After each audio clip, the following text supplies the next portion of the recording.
So I know it's been a very long day, but this panel should provoke a very lively discussion because it's on the legacy of the Japanese American Citizens League.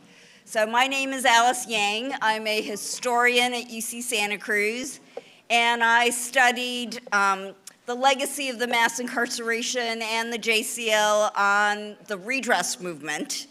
And I'm very honored to be moderating this discussion by an esteemed group of scholars, researchers, activists, and leaders. So I'm going to introduce all of our speakers, and then they'll individually give their presentations. So our first speaker is Jonathan Van Harmelen. He is a historian of Japanese Americans, Asian Americans, and Congress. He previously worked for the National Museum of American History and the Japanese American National Museum. He received his PhD in history at UC Santa Cruz in 2024. His dissertation examines the role of Congress in the wartime incarceration of Japanese Americans and the importance of Congress as a forum for discussing Asian American communities. He co-authored with Greg Robinson the book, The Unknown Great, that provides biographies of Japanese American artists, civil rights leaders, and queer activists. He's also published many articles and essays in sites like the Pacific Historical Review, The Nation, The New Republic, and the New York Times. He is also a columnist for the Japanese American National Museum's publication Discover Nikkei, and is an editor for the Densho Encyclopedia. Our second speaker is none other than Chizu Omori, who told me to, in characteristic modesty, Chizu told me to just introduce her as a community activist, but I can't do that, because that does not do sufficient justice to her long history of activism. Chizu was born in Oxnard, California, to a Nisei father and a Kibe Nisei mother, and grew up as a farm girl. Starting when she was only 12 years old, her family spent 3.5 years as inmates at the Poston War Relocation Center concentration camp in Arizona. She was part of the class action lawsuit filed by the National Council for Japanese American Redress. As a longtime civil rights and anti-war activist and filmmaker, right, Chizu has spent most of her life advocating for the rights of marginalized peoples and shows no sign of stopping even at the age of 94. Yeah. 95? I'm sorry. I didn't realize you turned 95 already. A dedicated member of Subaru for Solidarity, she went to the Fort Sill, Oklahoma protest in 2019 that you saw in that film. She also protest family separation policies, and even during the pandemic, she participated in weekly Black Lives Matter protests in Oakland, and is a founding member of the Wakasa Memorial Committee, which you will hear more about tomorrow. She's also a columnist for the Nichibei News and happens to be the person responsible for organizing this conference.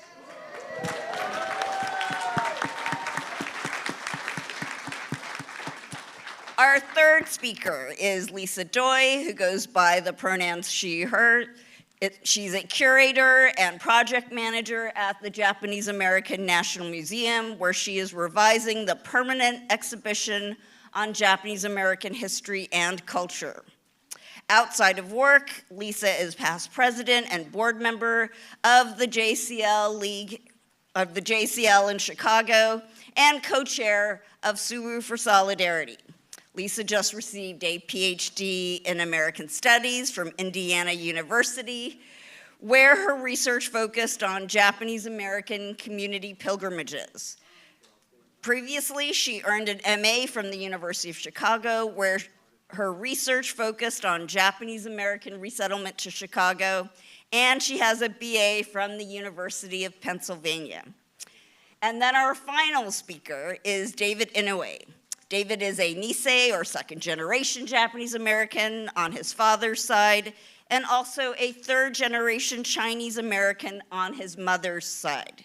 He was appointed executive director of the JACL in July 2017. Before this, he had been a JACL member for more than 16 years, and in 2004, he was part of the JACL OCA Leadership Conference. He later served as an advisory neighborhood commissioner, an elected position for the District of Columbia. David also has worked for several years in healthcare policy with the National Association of Public Hospitals and Health Systems, and with the federal government at the Centers for Medicare and Medicaid Services. So please welcome our esteemed panel. And we'll begin with Jonathan Van Harmelen. Well, while I'm doing that, I also want to thank Chizu again for inviting me to be a part of this. I know it takes a community, I think, to bring an event like this together, and of course, we have to thank JAMP, Japanese American Memorial Pilgrimages, for organizing and bringing a lot of the logistics together, but sometimes it's more than just a community, sometimes it's an individual, so I want to thank Chizu again for inviting me and making this happen. Because it's an important conference that I think in talking about the memories of camp, especially in today's light, with what's going on politically in the United States and globally, that this is something that needs to happen. So, okay. So today, I'm going to be speaking a little bit about the JACL's history as kind of a historical reflection. The reason I'm speaking about this to some degree is because of my research on Congress. And I argue that you can't really tell the story of the wartime incarceration of Japanese Americans and Congress's relationship to it without talking about the JACL and its work in sort of congressional lobbying.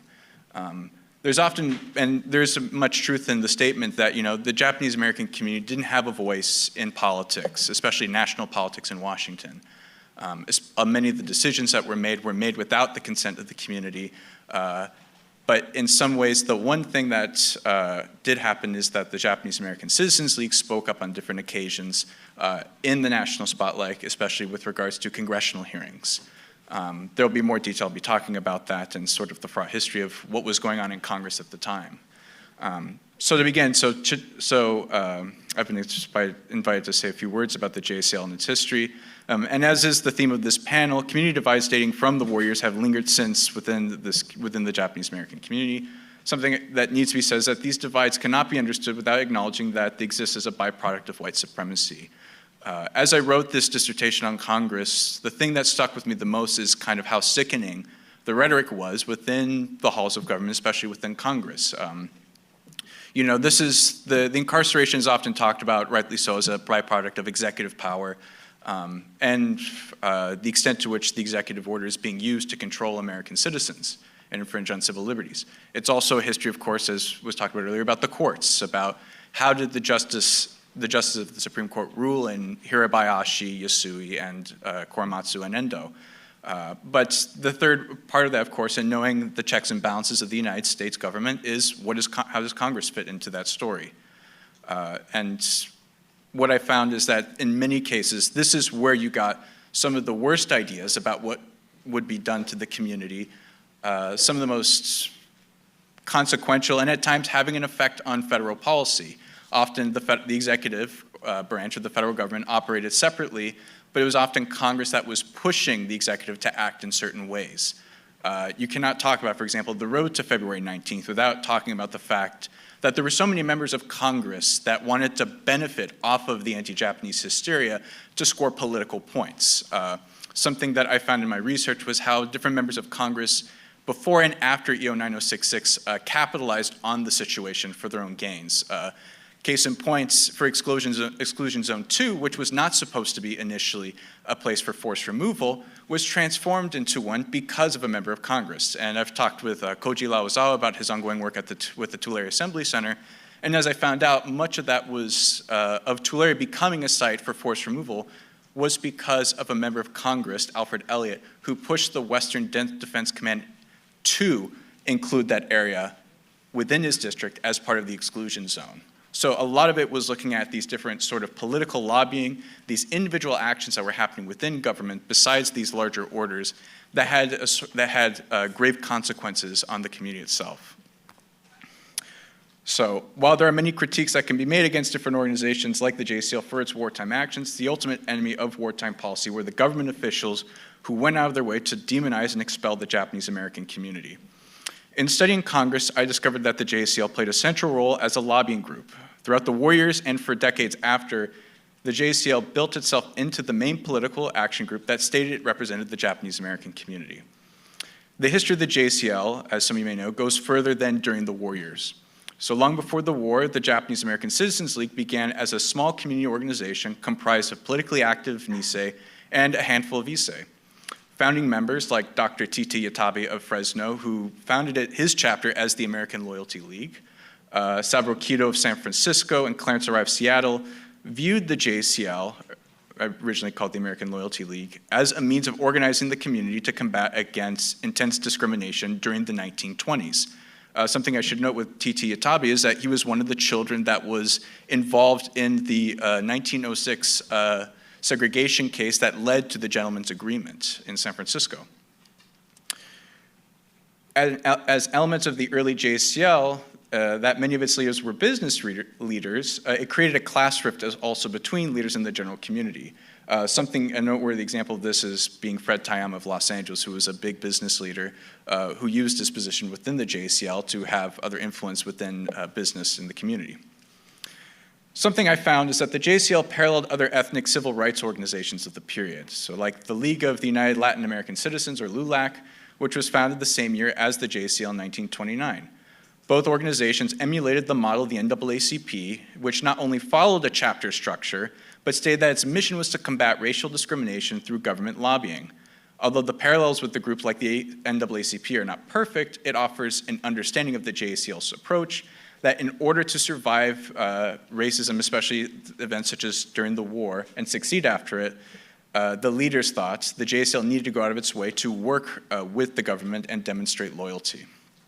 So one example of this is in the pre-war years, one of the first lobbying campaigns of the JACL was led by Tokyo Nishimura Slocum, who in 1935 pushed Congress to grant Asian American veterans of World War I, like himself, with citizenship. This became known as the Lee-Nye Bill. So Slocum's initiative would be one of the more consequential ones in the early JACL history, as it successfully established a precedent for lobbying Congress. At the same time as the Lim Report has shown us, and I think there are copies of the Lim Reports in the lobby as well, Slocum used his status within the JACL to work with the FBI and Office of Naval Intelligence starting in 1940, and this would eventually lead to the arrest of many community members upon Pearl Harbor. As many of the Issei community leaders were detained by the FBI and older community organizations were shut down as part of the ABC lists that many historians like Tetsuden Kashima have documented, the JACL used this occasion to define itself as the voice of the community. So for young leaders like Mike Masaoka, who had a previous history of working in lobbying as a sort of apprentice or a friend of Elbert Thomas, the senator of Utah, it provided them with an opportunity to rub shoulders with Washington leaders. And this would become especially the case in February 1942 when the Toland Committee, a congressional organization that was investigating anti-Japanese hysteria on the West Coast, comes and asks government officials, but also representatives of the JACL, about what is going on with the community and is wartime exclusion a necessity. And this is where you get some particularly famous events, such as Jimmy Amura's stance and his famous line of, "Has the Gestapo come to America?" The Lim Report makes clear that individuals like Tokyo Slocum, who testified before Congress, and Fred Taiyama used their status within the JACL to request the FBI arrest certain individuals, at times those whom Slocum and Taiyama held personal grudges against. And this is where you can see, arguably, some of the roots of the tension that would later follow up during, for example, the Manzanar Uprising in December 1942, which involved the beating of Taiyama. At the national level, JACL leaders learn how to control the narrative through their lobbying of Congress. Although the JACL has historically been based in San Francisco, with the exception of the camp years, many of its major battles, especially during and after World War II, had been fought in Washington, D.C. And in many ways, Washington, D.C. is where a lot of the action of the JACL, some of the most consequential campaigns, such as with the McCain-Walter Act of 1952, all are occurring within these different lobbying circles in Washington, D.C. Likewise, the creation of the 442nd Regimental Combat Team, aside from offering what the JCL stated as a chance to demonstrate loyalty to the country, offered a public relations opportunity for the JCL to argue that Japanese Americans were model citizens. In playing the role as the community's representative in Washington, it made decisions that affected the community in ways that left many at times angry and alienated. For those who did not commit to the JCL's program of cooperation with government action, they sometimes faced retribution through alienation, as has been talked about today. As the Lim report is documented, the JCL went out of its way to suppress dissent against the organization and ignored those who tried to question the government. Perhaps among those is, for example, the case with Men Yasudi and Joe Masaoka's visit to the Heart Mountain draft resistors and an attempt to drop the case. The other ironic case is the fact that when Min Yasui had his case go before the Supreme Court, members of the JCL tried to oppress grassroots movement to organize the support for Yasui's own case. So the irony of the story is that, as was later revealed in the Lim report, the JCL spent months to dismantle other grassroots campaigns. They even at times shamed those who repatriated back to Japan after the war. And one thing I found is in February 2nd, 1946, the issue of the Pacific Citizen, there was a photo that was published of Japanese American repatriates in Japan with the caption, "Repatriates wish they were back in the US." Now, there are many things that you can talk about in terms of criticism of the JCL, especially in some of these wartime actions, as part of a sort of a campaign to show that there's a major threat against the community, and the way to do it is to go by congressional lobbying. I think among those different criticisms, one that stood out to me, or one of the things I think the JCL could have done better, is not only to recognize the suppression of events, especially the history of the Tule Lakers, the Nonos, and the different dissenters within the community.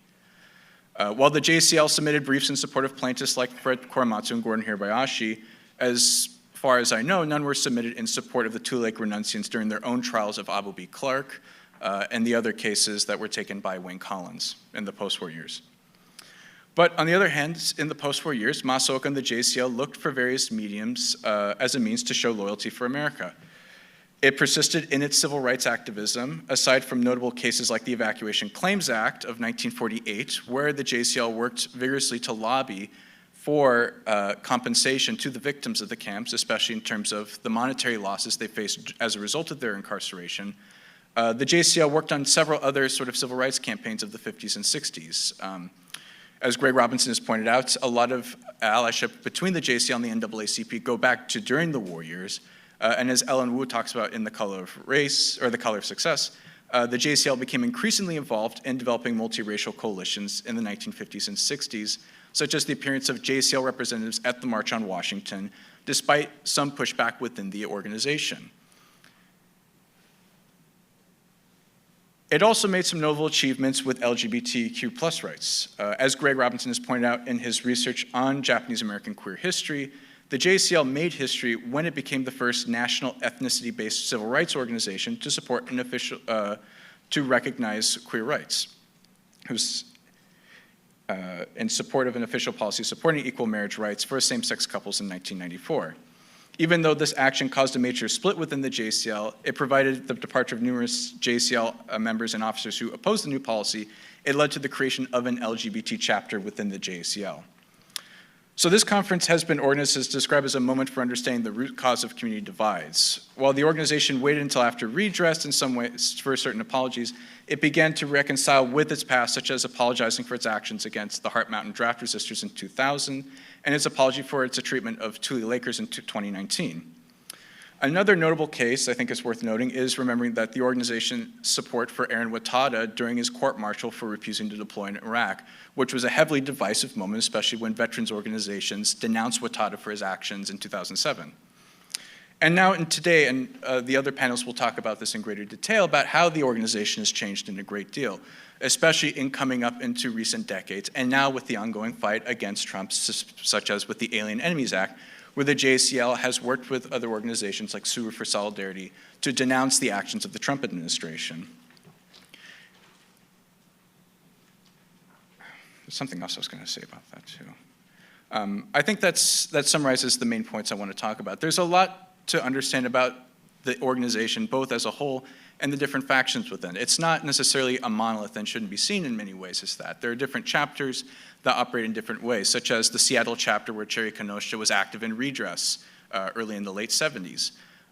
Divisions or other chapters like the Watsonville Santa Cruz chapter where Mas Hashimoto became involved in activism, such as with the Watada case as well. So something to understand is that there are the actions of the National JACL. There are the chapters which offered a place for the community to organize in many ways, especially in the 50s and 60s. And then lastly, and this is something that, of course, Greg Robinson and I have talked about with regards to Larry Tajiri, how the Pacific Citizen as an institution has often at times functioned as an intellectual organ, sometimes often separate from what the JACL leaders wanted at times. And if for any historian who's looking at, for example, this history, as I have with the lobbying of Congress, the JACL offered fascinating sort of commentary and critique of what Congress was doing at the time. So those are, of course, one of many sort of stories that you'll be hearing about today, but that's what I wanted to talk about. So thank you so much.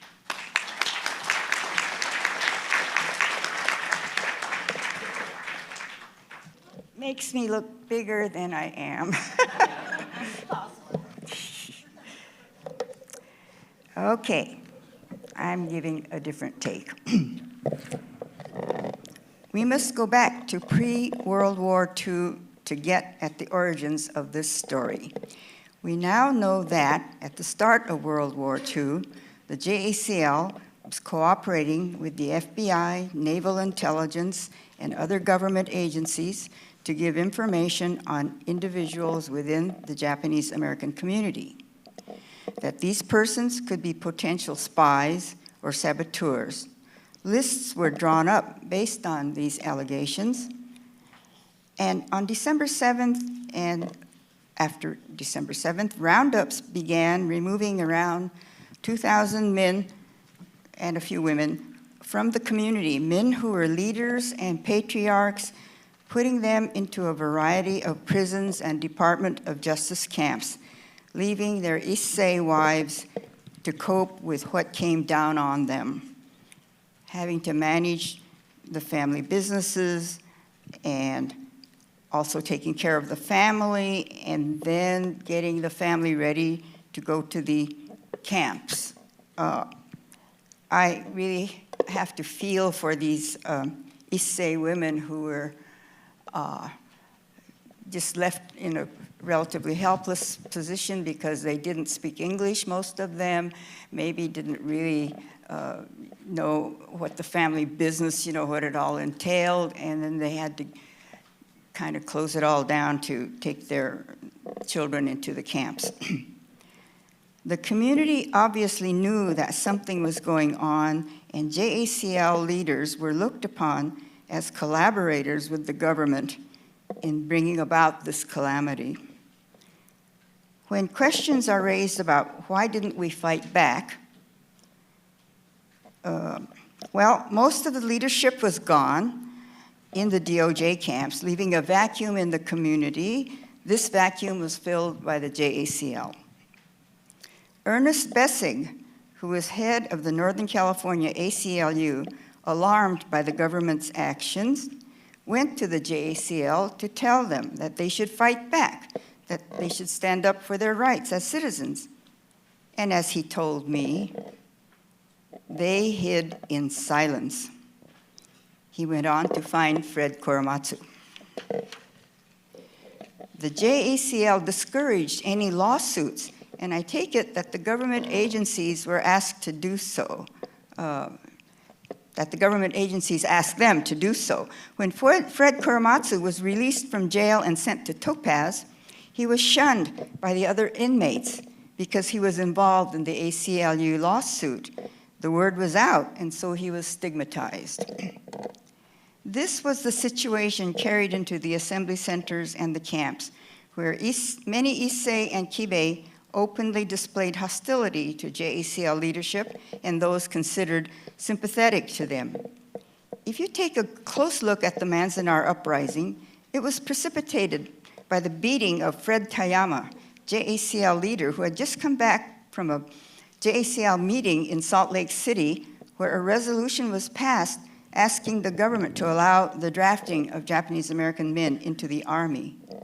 So as we know, the army was called in, and in a confrontation, 2 young men were killed, many wounded. This is at Manzanar.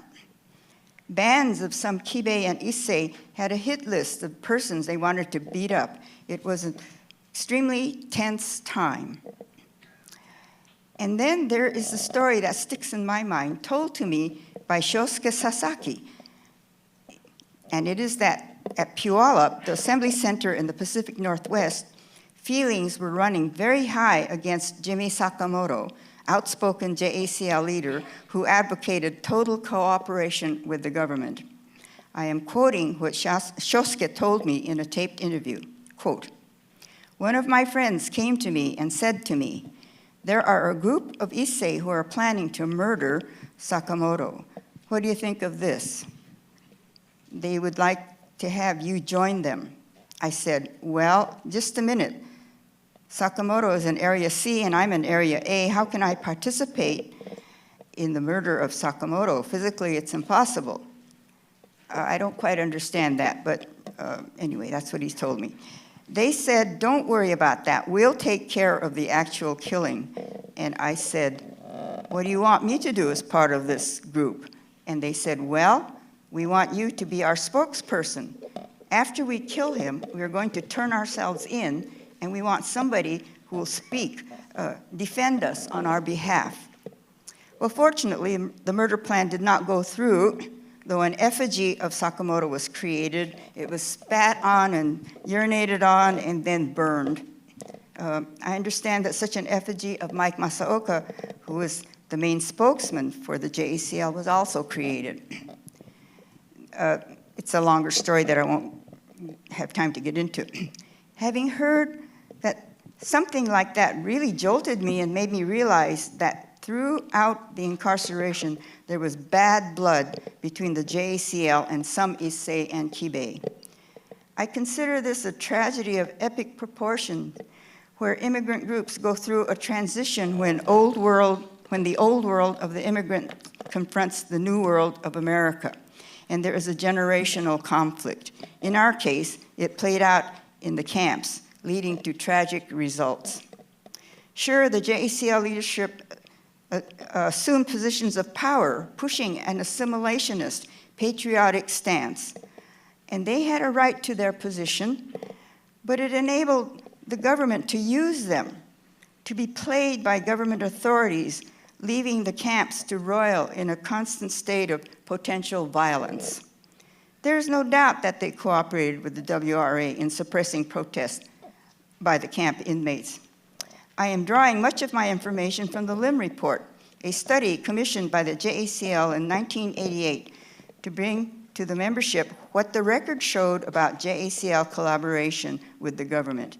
It is not a pretty picture, and portrayed the complicity of JACL in informing, helping WRA in policy formation, and punishing,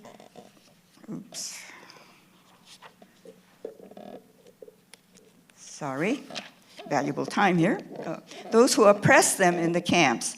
I recommend that all JACL members read this report. It will open your eyes to the reality of camp life. I left some copies on the table out there, but if you want a digital copy, send me an email. I'm chizuomori@gmail.com. Anyway, I tried to get Deborah Lim, who wrote the report, to attend this conference, but she declined. And for some reason, she's very reticent to come out in public and discuss this report. It was a deadly conflict.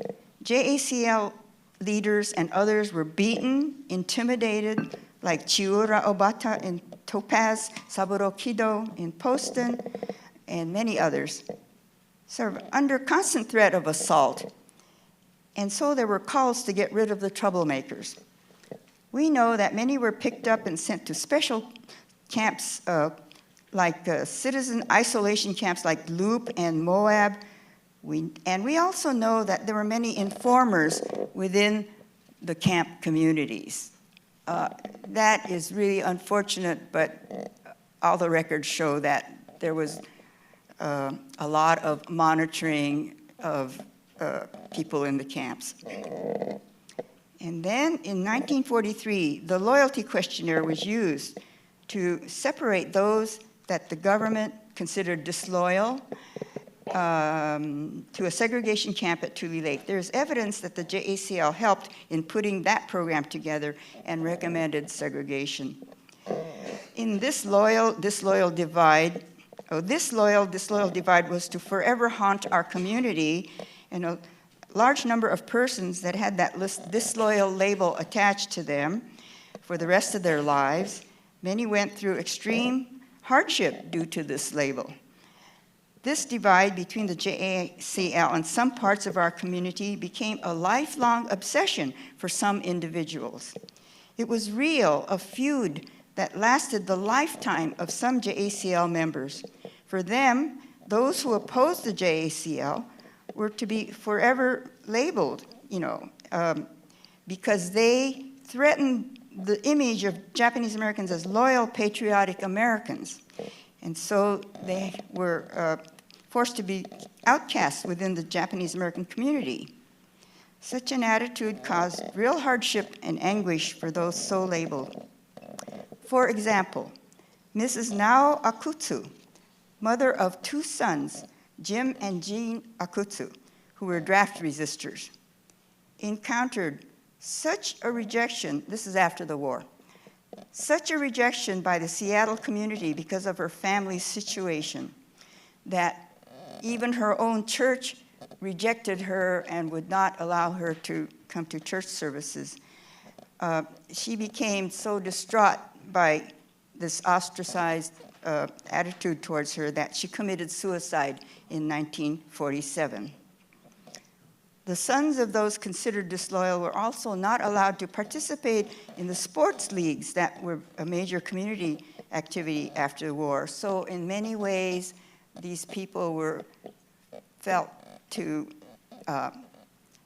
no longer be a part of the Japanese American community. So one of the goals of the JACL was to forever cast the no-nos, the disloyals, the draft resistors, the renunciants, and others as no longer acceptable members of the community. These stories were the subtext of much of what the JACL did to keep these divisions alive. I am one of those who qualifies as disloyal because my father signed repatriation forms in 1943.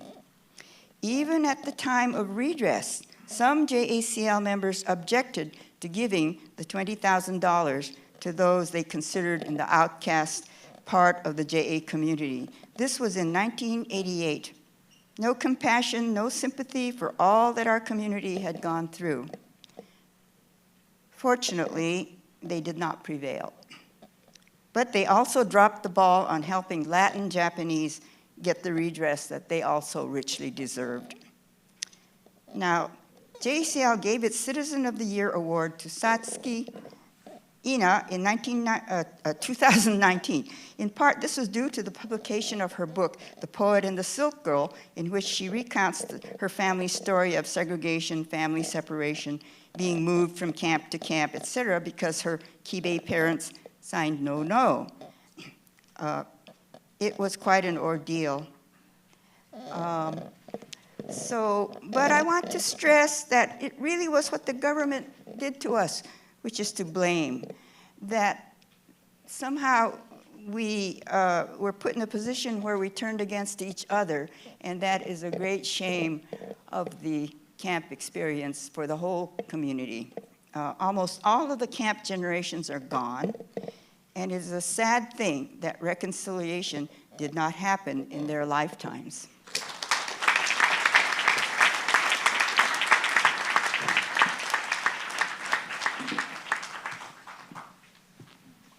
Hi, everyone. Thanks so much for joining this conference this weekend. I want to start by saying I'm fairly apprehensive to be giving this talk, maybe for 2 reasons. One, this is definitely not my area of, my primary area of academic research. And 2, I am not a historian. I'm in American Studies, and I see people in this audience for whom the things I'm going to talk about are your lives. They're not just history. And organizations and the history of JACL in ways that I think many of you come in sort of freighted with your own perspectives and relationships to this organization. And so I just want to recognize, like, this is not, history is never neutral, but this feels sort of particularly accompanied or in the company of the people that make up archives. So I'm going to talk a little bit about, well, I want to sort of break my time up into two ways. I want to talk about JACL in the late 1960s and early 1970s, and then I also want to talk about my own relationship to JACL. And I'm going to set a timer so that I remember to switch topics, so give me 1 second while I do that. And so I began learning more about JACL in this time period of the late 60s, early 1970s as part of my dissertation research, where I was looking at Japanese American community pilgrimages.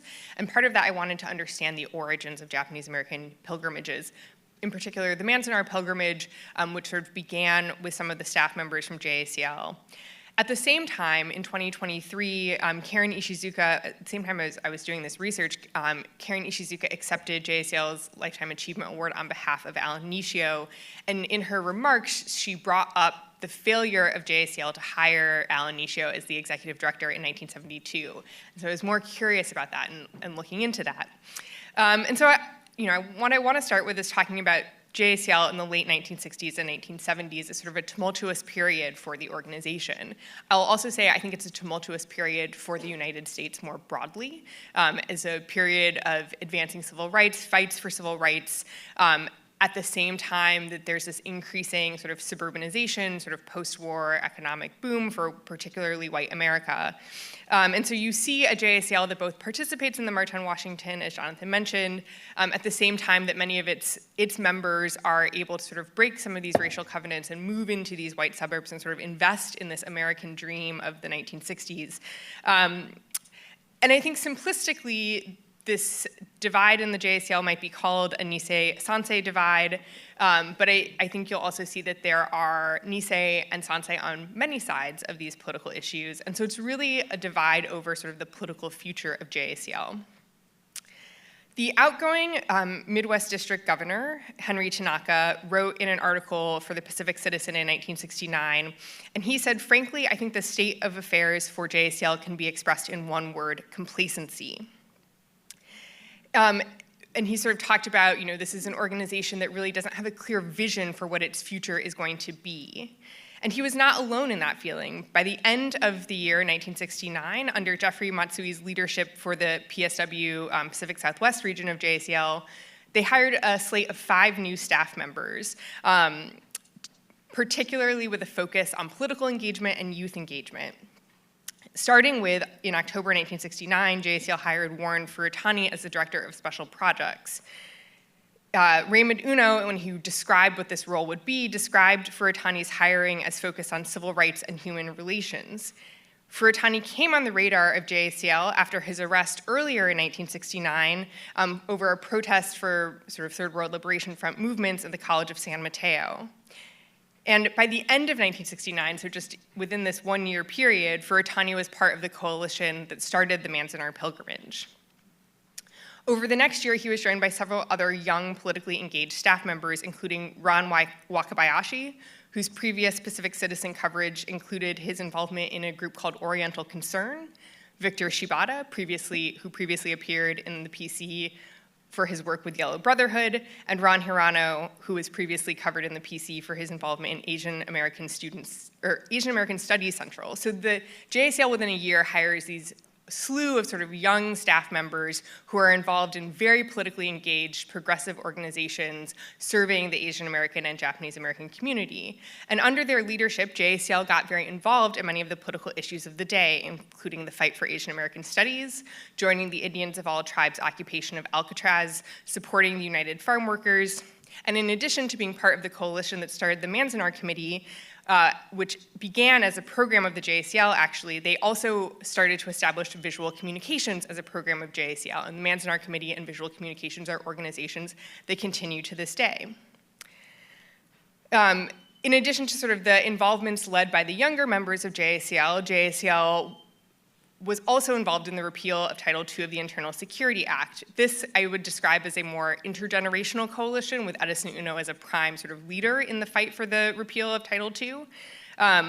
But each time that the JACL got involved in one of these more progressive movements or progressive political issues, there's a slew of letters to the editor in the Pacific Citizen, which is JACL's newspaper, sort of talking about pros and cons of these issues.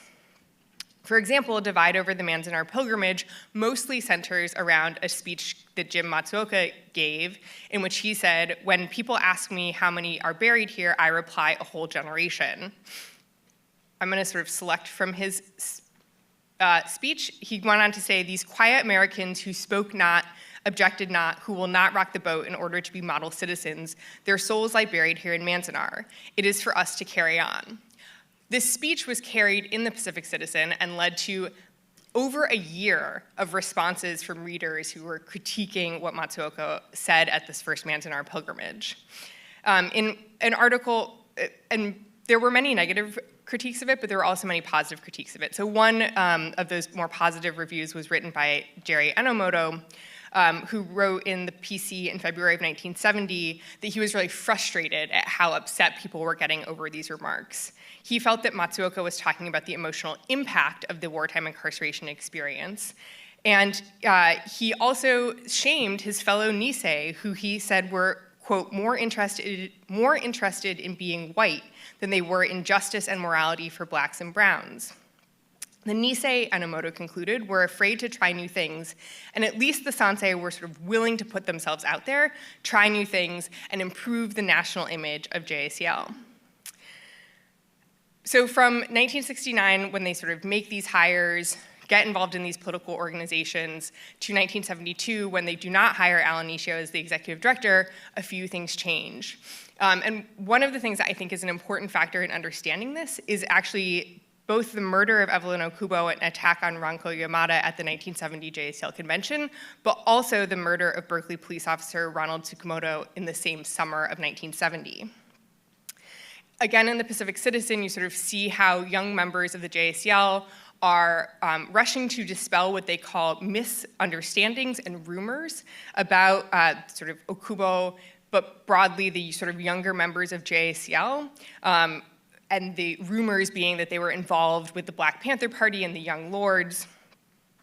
And in October 1970, just a few months after that summer convention, Fred Hiroshima, who would later become the CCDC governor, Central California, wrote a letter criticizing an article that Warren Furutani wrote in Ghidra magazine, in which Hiroshima felt that Furutani spent his article defending the Black Panther Party and Young Lords and sort of was deeply apologetic to those organizations for their association and sort of the rumors that were emerging about them around these two murders that had occurred. But really the conflict sort of came to its peak in the summer of 1972. In June of 1972, the Personnel Committee of JACL recommended David Ushio over Alan Nishio as the next director of JACL. Although they were both Sansei of similar ages, Ushio stated that he would focus more on building the financial future of JACL. He had previously been employed in JACL as one of the lobbyists in the Washington, D.C. article. And after he was confirmed by a vote of the National Council in July of 1972, most of the Southern California JACL staff resigned en masse. They were led by Jeffrey Matsui, who was then the Associate National Director, and the resignations included Warren Furutani, Willie Fujinami, Ron Hirano, Ron Wakabayashi, and Victor Shibata. They described their discontent with the future that Ushio represented for the organization, but also there was sort of some like personal beef that they had with him. Interesting to read about in the Pacific Citizen if you're interested. So the same CCDC governor, Fred Hiroshima, wrote a counter article highlighting Ushio's focuses on the finances of JACL, that this was really what he was going to do. He was going to help JACL fundraise. And the way that he described it in his article is focus on the issues facing members of JACL. So having a more inward turn, that the organization had been taking this more outward turn into the political issues of the day, and that Ushio would represent sort of a return in some ways to sort of like thinking about the Japanese American community and not getting more involved in these like broader coalitional fights for civil rights for people beyond the Japanese American community. Also in summer of 1972, Jerry Enomoto, who was the same guy who previously sort of chastised the Nisei for their discontent about the sort of political engagement of JACL, defended the position. Enomoto eventually served as the chair of the personnel committee during this hiring process. He defended the decision to recommend Ushio over Nishio, but conceded that their decision to do so was going to lead to a lot of discontent and even the loss of members from the Pacific Southwest region. And in many ways, I think Enomoto was right. I think JACL has never sort of been the same in the Pacific Southwest in the period after this decision that it was before. I think it lost a lot of members in that region. But I want to just end by telling you a little bit about my own relationship with JACL and why I decided to get involved in JACL. I grew up in Chicago, and if you want to learn more about resettlement after the incarceration, you can come to Rob and my panel tomorrow. I grew up in Chicago, which is where my family found a home after World War II. There were 300 Japanese Americans in Chicago before World War II. At its peak, there were 20,000 Japanese Americans, or 1 in 5 people who came out of camp to Chicago. I'm really proud of the Japanese American community in Chicago. I'm really proud of Japanese American communities outside of the West Coast in places like Illinois, Indiana, Iowa, Wisconsin, Minnesota, Michigan, Texas, Nebraska, in my fellow Midwest District chapters. There are no other, or very few other, Japanese American organizations that are working in those areas. JACL was the one organization in Chicago that had programs for young Nikkei people, for programs that helped me have a sense of community, programs that helped me learn more about my identity, who I was, what my community's history was, why my family was in Chicago. I could say a lot about sort of the perils of the deliberative decision-making process of JACL's National Convention. For many of you who I've been in those sessions with here, you know how tedious and maybe not conducive to dialogue they are. But when I think about the history of JACL and when I mourn the versions of JACL that could have been, I also try to imagine the visions of safety that people were offering in their decisions. As an organization whose motto still is better Americans in a greater America, what does it mean to recuperate this nation? I think there has to be this sort of like misplacement and displacement of sort of where you see the problem as being away from the government and into your fellow community members. And I think this is one of the greatest sort of disappointments I have for JACL. And at the same time, I just want to end by saying, I hope you'll join me in joining JACL. I think what JACL needs is more people involved who have different visions for its future. JACL is not a very large organization in the spectrum of organizations or political power or whatever in America. And I believe that the people in this room have a tremendous capacity to change what the future of JACL can look like. Because I think at the end of the day, JACL has always been made up of people who could be the people in this room, or otherwise everyday Japanese Americans who are trying to sort of collectively imagine some kind of vision for the future. And these are the kinds of people who I hope to sort of be able to share and co-create that vision with. Thank you.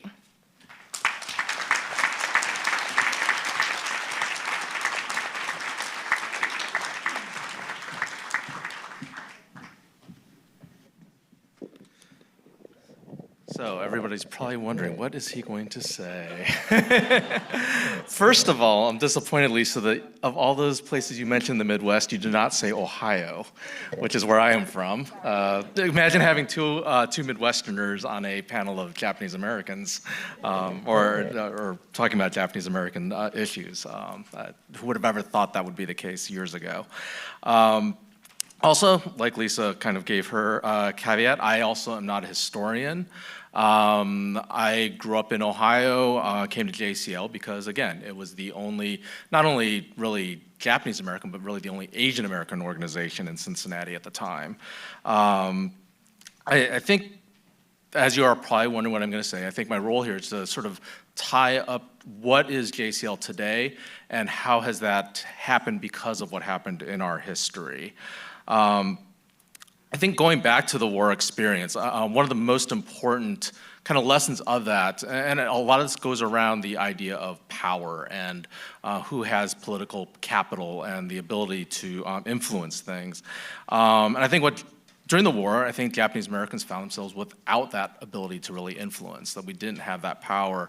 And there was the criticism from the ACLU's Northern California chapter that JCL was not willing to stand up. The reality is no one was willing to stand up for Japanese Americans at the time. And the national ACLU actually declined to object to the incarceration. No national organizations stood up, so that kind of isolated our community and the JCL, and there was not a lot of options open to them as far as really resisting. I think that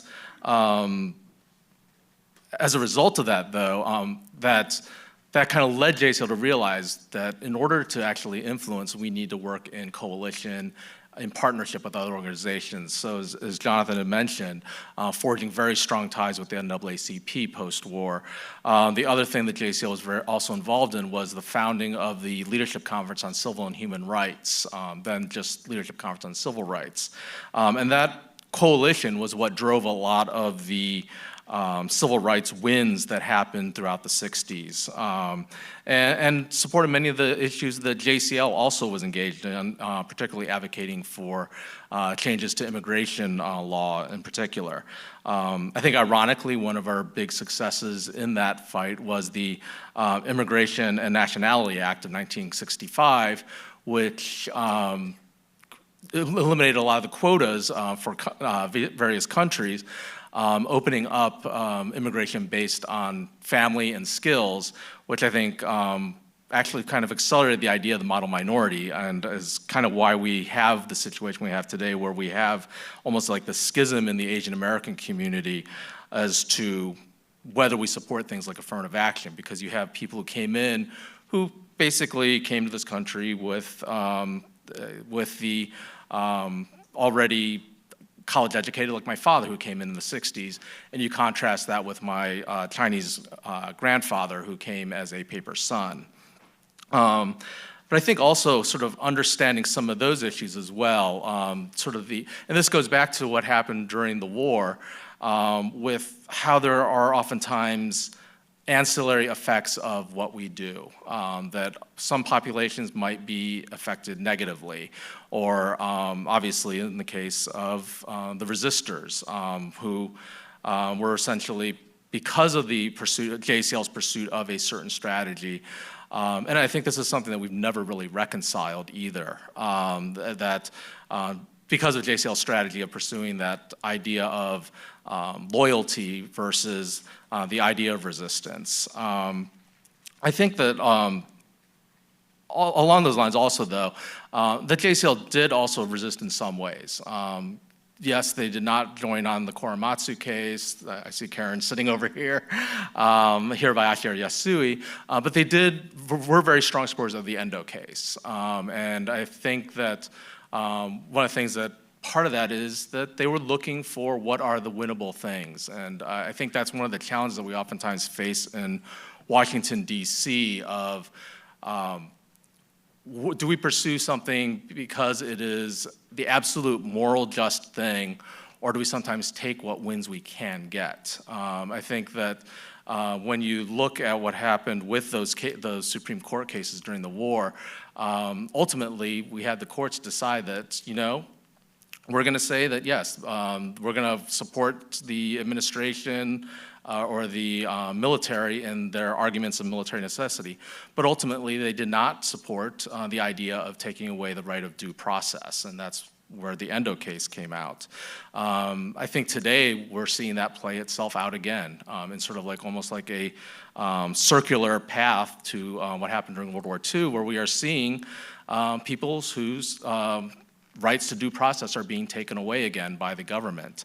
I think this also sort of creates that challenge of who has the power. And I think what we see today is when where we have coalitions standing up together to protest what is happening. That, for example, going back to the initial Muslim ban, that we had people pouring out at the airports, that there is this better understanding that our fates are tied together, that we don't necessarily stand on our own, and we can't stand on our own. Let's see here. I think, again, going back to the idea of how do we also bring along other groups. Sometimes it's a matter of using some of that power that we might have, and it's not always a good thing, I'll be very honest. For example, during COVID-19, when there was almost like this outpouring of concern about anti-Asian hate. And Congress very quickly moved to pass the COVID-19 Hate Crimes Act. Great thing that, yes, obviously the Asian American community was very happy about. But the other side of that is we have been trying to get the Jabara Hire Hate Crimes Act passed for many years and had absolutely no movement on that. We were able to actually include that in that legislation at that time. So I think sometimes it's a matter of how do we use that power that we have or that influence that we have to accomplish some other perhaps greater positive things. The other side of that is sometimes maybe we don't take a position on something because of those other effects. Some of you may have seen just this past week that there's an education bill in Arizona about Asian American education. Normally, that's something JACL would jump on, love to support, and normally we would. But as we talked to our local chapter, looked into it a little bit more, we found that the person sponsoring that also is sponsoring a bill to open up the prisons to be basically handed over to ICE for them to use for immigrant detention. The primary sponsor of that bill has also sponsored several anti-trans legislations, a names and pronouns bill, a bathroom bill. So we ultimately decided we can't support this because the person supporting this is not a true ally of our community. So I think that's the other sort of part of it, is understanding who are our allies and not being co-opted as, again, learning from that experience during the war, where obviously the government did pit our internal community against us. And I think that leads to sort of how I'd sort of like to kind of finish this out, in that I've been talking a lot about coalition work and building bridges with other communities. And I think that's something we've not done as good a job internally with our own Japanese American community. That while we've been so focused on how do we build power with other communities, that we have not always looked at how do we build power within the Japanese American community. Personally, that's one of the reasons why I got very involved in trying to promote the Japanese American Confinement Sites Consortium. I saw that as one way that we could perhaps try and bring our community together. I think that it's somewhat problematic, and that's still a competitive environment, and that all the JACS grant recipients are all still ultimately competing for money with one another, so perhaps not the best way to do that. But I think that is something that we do need to be working on, and I think that having conversations like we are having at this conference are hopefully a positive step in that direction. So hopefully we can have some good conversation here, and I'll reiterate Lisa's plea for people to please join JACL. We are not a perfect organization. I don't think any organization is, but I think we do serve a very important role in the Japanese American community, and I hope that you all would agree with that. Thank you.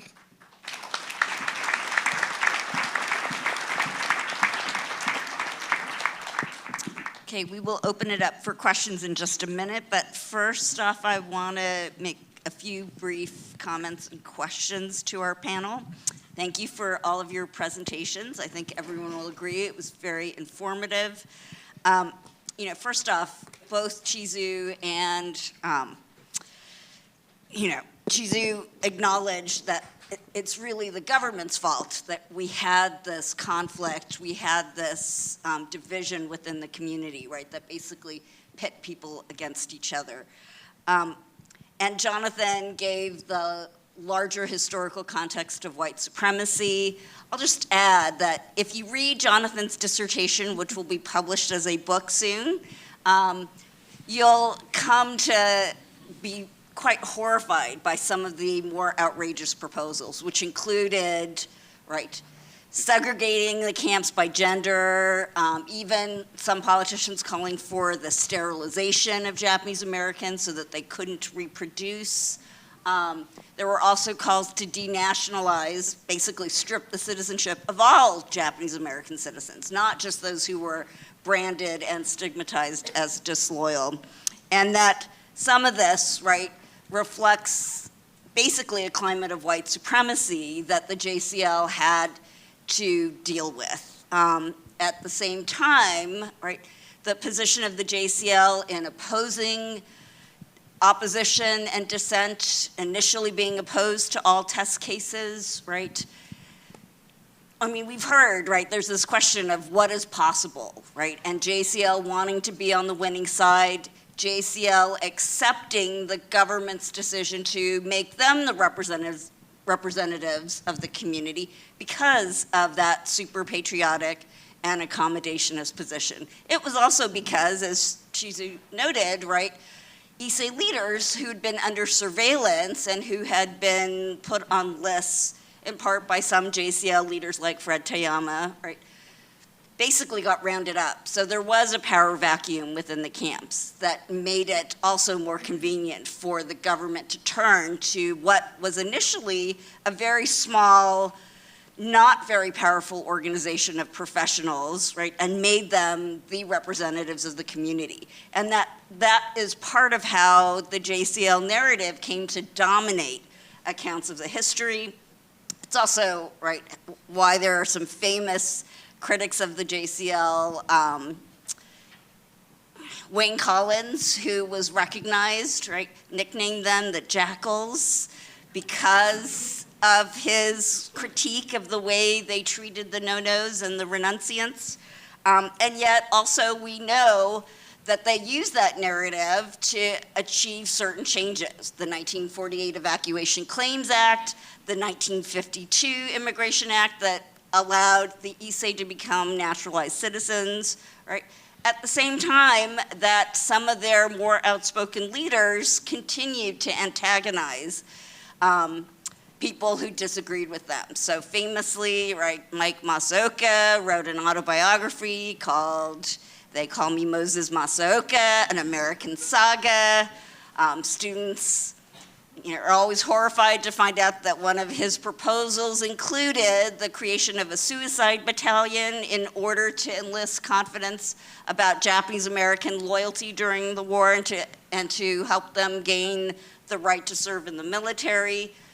Bill Hosokawa, who published Nisei the Quiet Americans, right, which promoted the model minority image and, you know, tried to basically argue that other people of color should emulate the Japanese Americans rather than protest. At the same time, while you have a few very controversial leaders, you have people in different JCL organizations who use the mantle of its standing as a national organization to have these civil rights coalitions, right? I know people who are part of the Seattle chapter, the Golden Gate chapter, right?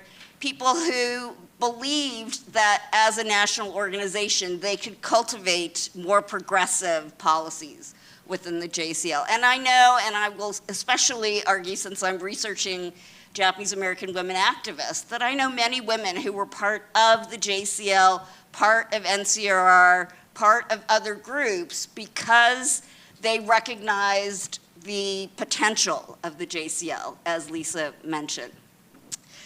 So, my question for the panel is, many of the wartime incarcerees have passed away, sadly, but I wonder what you think about the way the rifts, the violence, the conflicts that we've seen, or how that may have affected the descendants of the incarcerees, and whether there's a way in which we can continue to promote healing and reconciliation, and how we should preserve these histories in order to both challenge that old JCL super patriotic narrative, to, celebrate the history of protest and resistance that we saw in the panel that Barbara and Emiko have really encouraged, and Chizu too with Rabbit in the Moon, right? That was a landmark film that got people discussing that history of protest and questioning JCL leadership, and what we should do to make sure we try to both acknowledge that history of conflict, but also promote reconciliation.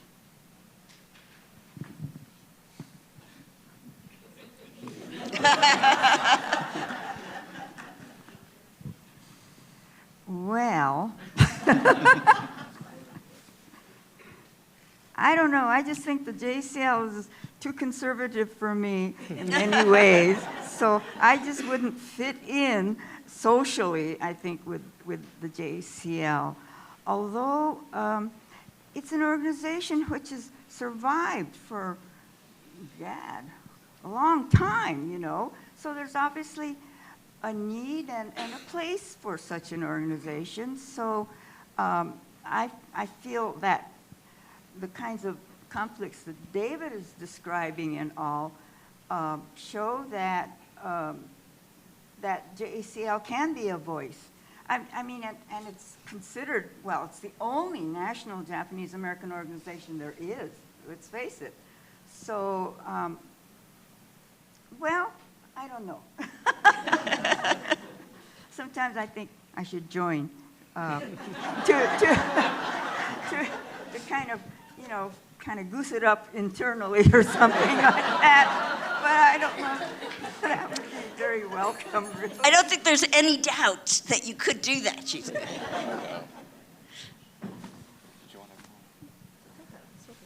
I'm still thinking too. I guess I can go. It's almost ironic that I'd be responding to this question, since I obviously don't actually have any ancestral connection to the incarceration experience. I'm a Shin-Nikkei, my other side is Chinese American. But at the same time, I think that also goes to sort of this issue of how is this a part of our Japanese American culture? That whether I want to be a part of this, I almost am, or I actually am part of it, just because of the nature of being Japanese American. And I think that was kind of what drew me into being very involved with JACL as well. That growing up in the Midwest, it didn't matter what I thought I was as a Japanese American. It is what other people perceived me to be. And I think that we have that sort of issue within our own community, that there's still these perceptions of who are you because of what side your family was on during the war. And I think that's going to persist regardless. It is a part of who we are as a Japanese American community. That doesn't mean that we can't try to bring understanding, have reconciliation, and this is sort of we talk about black reparations is a big issue for Japanese Americans. We need to talk more also about repair within our own community and doing that as well. Alice, can I say something? Absolutely, Barbara. I guess, can I use this? So I think given JCL's history in perpetuating the divide, perpetuating the loyal, disloyal narrative, that the JCL really needs to address its own history. And that was attempted in 2019 with the resolution. I think the initial resolution that was circulated among many Japanese American organizations had language that was acceptable, respectful, and would have begun the healing of that divide. And apparently the conservatives at the convention that year hijacked the process, added language that not only justified the organization's hostile behavior, but demonized, added language that demonized more people and created more hurt. And I know that Satsuki asked, when she was given the Member of the Biennium Award, asked the organization to fix it. And on behalf of all of the people who were in Tule Lake, who were so demonized by the organization for so many decades, why can't you fix this? And that's a resolution that's passed by our membership through that tortuous process we have as National Council. The reality is that even that statement was not received very well by a lot of people on the other side as well, those who, as you would describe, I think are more conservative members. There was a very angry op-ed, I think, that was in the PC following the resolution. I think at the time that probably is the best that JCL can do. I can hear that people are not happy with that response, but I think that the way that JCL operates, the way that we are organized, that is probably where we are right now as an organization. If you're talking about 2019, when the resolution was actually passed, even in its watered-down form, it passed. And so the membership then said, we want an apology ceremony for the Tule Lake people. And it hasn't happened. So why is that? Part of it is because of this issue with, and that the apology is not satisfactory, I know, to some people. So I think that has been one of the things that has. So you're going to do nothing? It's been 6 years. We are in conversations now, I think, to do. To fix the resolution. It's an attack, not a resolution. I'm going to defer to Barbara.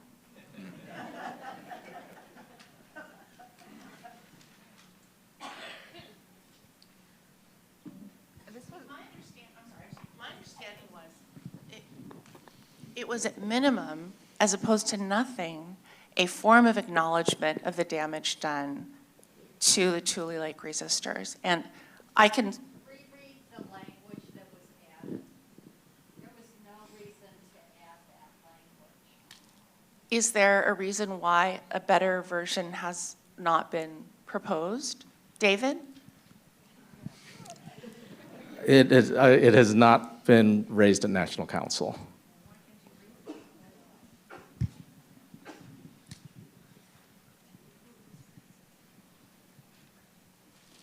I don't have a good answer to this question. I think that there are, but as Alice, as soon as you asked the question, this is sort of what I thought about, was the 2019 Tule Lake resolution. And in my experience of being at that convention and observing it, there were several Nisei members of JACL who were very vocally opposed to the resolution and repeatedly spoke their opposition and proposed amendments to the resolution. I would imagine that if it had been introduced in 2021, that would not have happened. I think those members passed away. Frankly. Yeah. And I think that I think a different resolution would have passed in 2021. I don't think that addresses the question of I think fundamentally the resolutions process, the fact that JACL uses Robert's rules, that is not a reparative process. Robert's rules is how Congress works. Do you see how effective they are at doing anything? So I think that is and I've talked to members of my chapter about it. It is I think it is not a process conducive to repair. So I'm having trouble answering this question of how can you do something reparative when the process is incapable of doing that? And that is the thing that I'm struggling to sort of answer. Maybe Mike has an answer. He's got his hand up. Mike? Hey, Mike, would you like to come up here if anyone wants to speak? That would be great.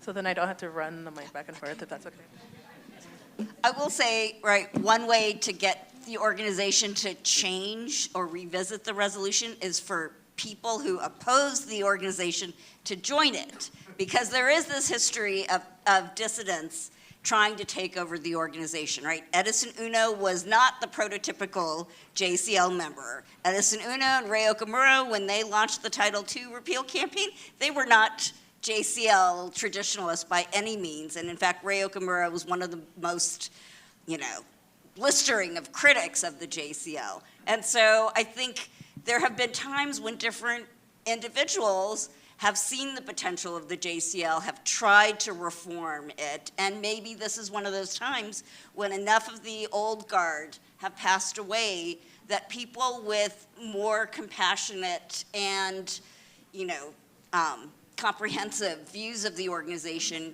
can, in fact, help change it. Mike? Thank you, Alice. Ooh, okay. Well, let me just, Satsuki is not here.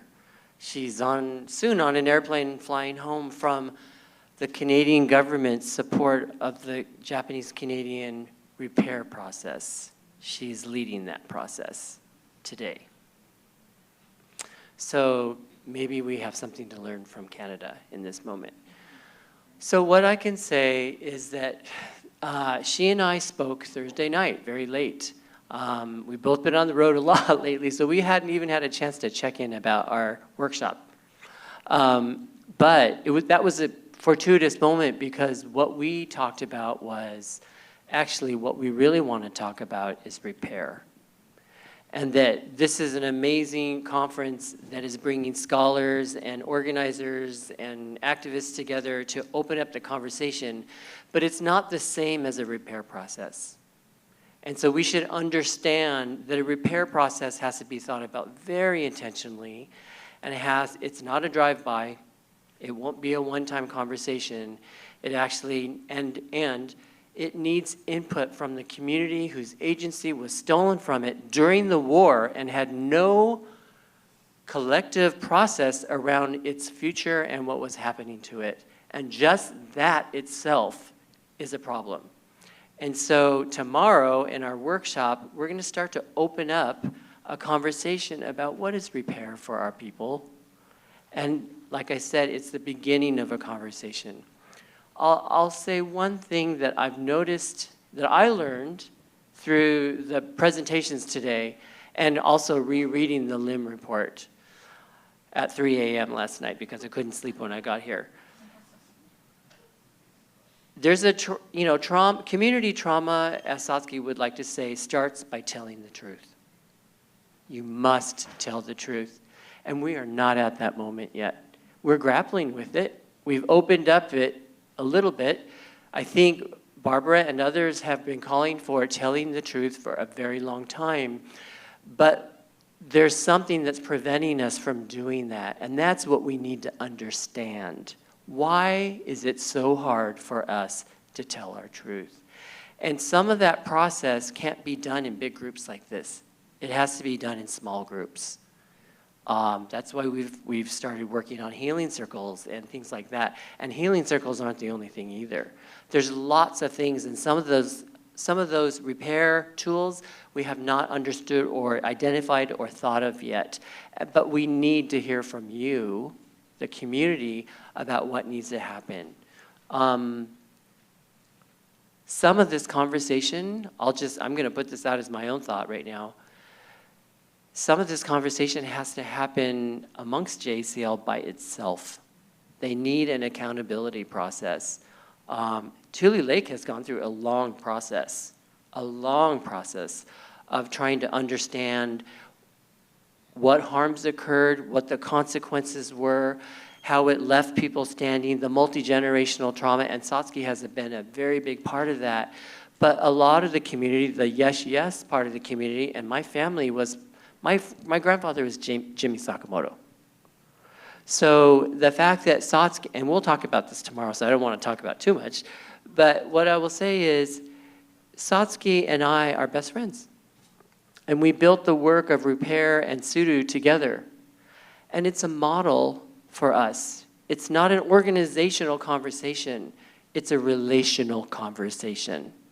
It's a multi-generational family, individual conversation about where are you hurting as a human, what can you not look at yet, and why is it that you or your family or your community or being yes, yes, or no, no, what is hard about looking at that? And we have to start really, really slow with people and create space for people to finally tell their truth or grapple with that.